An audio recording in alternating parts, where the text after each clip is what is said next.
Students, ये आपकी नई बुक गणित मंजरी है जिसको आज हम सॉल्व करना शुरू करते हैं। इसका चैप्टर 1 जो कि कोऑर्डिनेट से रिलेटेड है। इस चैप्टर को स्टार्ट करने से पहले कुछ बेसिक कॉन्सेप्ट्स हैं जो आपके लिए जानना बहुत जरूरी है। ठीक है, पहला चैप्टर है यूज ऑफ कोऑर्डिनेट्स। तो सबसे पहले हम जानते हैं कि एक हॉरिजॉन्टल लाइन होती है जिसको हम एक्स एक्सिस बोलते हैं, एक वर्टिकल लाइन होती है जिसको हम वाई एक्सिस बोलते हैं। ये दोनों एक्सिस एक दूसरे को जहां इंटरसेक्ट करती है, इस पॉइंट को हम ओरिजिन बोलते हैं और इसके कोऑर्डिनेट 0 और 0 होते हैं। जब दोनों लाइंस का पॉइंट ऑफ इंटरसेक्शन होता है तो एक कार्टेशियन प्लेन बनता है और ये कार्टेशियन प्लेन 4 पार्ट्स में डिवाइड हो जाता है। फर्स्ट पार्ट जिसे हम फर्स्ट क्वाड्रेंट बोलते हैं, क्वाड्रेंट। सेकेंड क्वाड्रेंट ये हुआ, थर्ड क्वाड्रेंट ये हुआ और फोर्थ क्वाड्रेंट ये हुआ। Got it? अब हम ये देखते हैं कि फर्स्ट क्वाड्रेंट में x इधर पॉजिटिव होता है,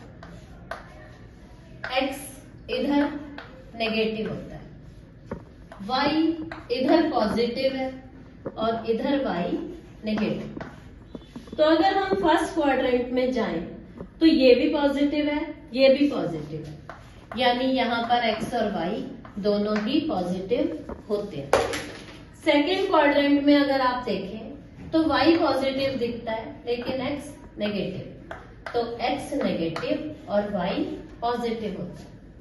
थर्ड क्वाड्रेंट की तरफ ये भी नेगेटिव है, ये भी नेगेटिव है, यानी x और y दोनों ही नेगेटिव होते हैं। फोर्थ क्वाड्रेंट में अगर आप देखें तो x पॉजिटिव है और y नेगेटिव। अब हम x सीसा और y ऑर्डिनेट कहलाता है।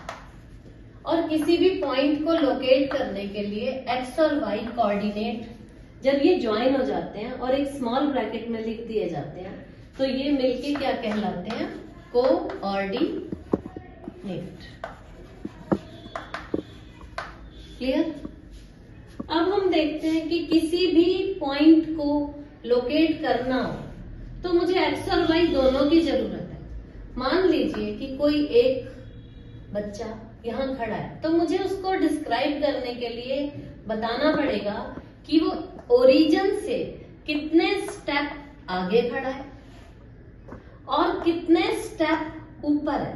मान लीजिए ये 0 है, 1 2 3 4, 1 2 3। तो अगर मुझे इसकी पोजीशन समझानी हो तो मैं इसके कोऑर्डिनेट कैसे बताऊंगी?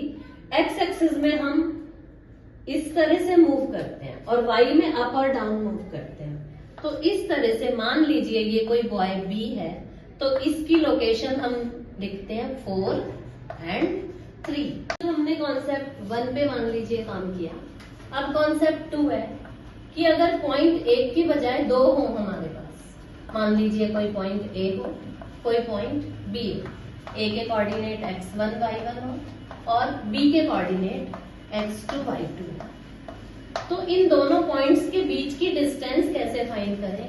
इसका फॉर्मूला होता है AB is equals under root x2 minus x1 का the whole square plus y2 minus y1। Concept number 3, मान लीजिए कि पॉइंट A x1 y1 है, पॉइंट B x2 y2।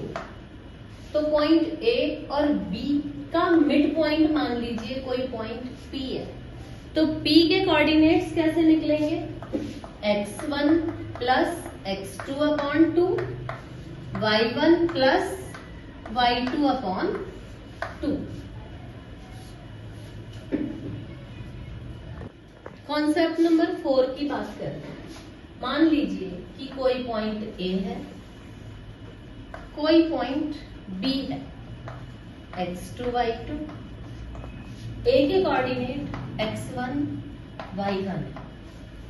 अभी मैंने आपको बताया कि मिड पॉइंट, ठीक है, अगर ये लाइन 3 पार्ट्स में डिवाइड हो जाए 1, 2 एंड 3, मान लीजिए ये पॉइंट P हो, मान लीजिए ये पॉइंट Q हो, तो पॉइंट P के कोऑर्डिनेट निकालने के लिए हमें क्या करना होता है, ये 1, ये 1, ये 1।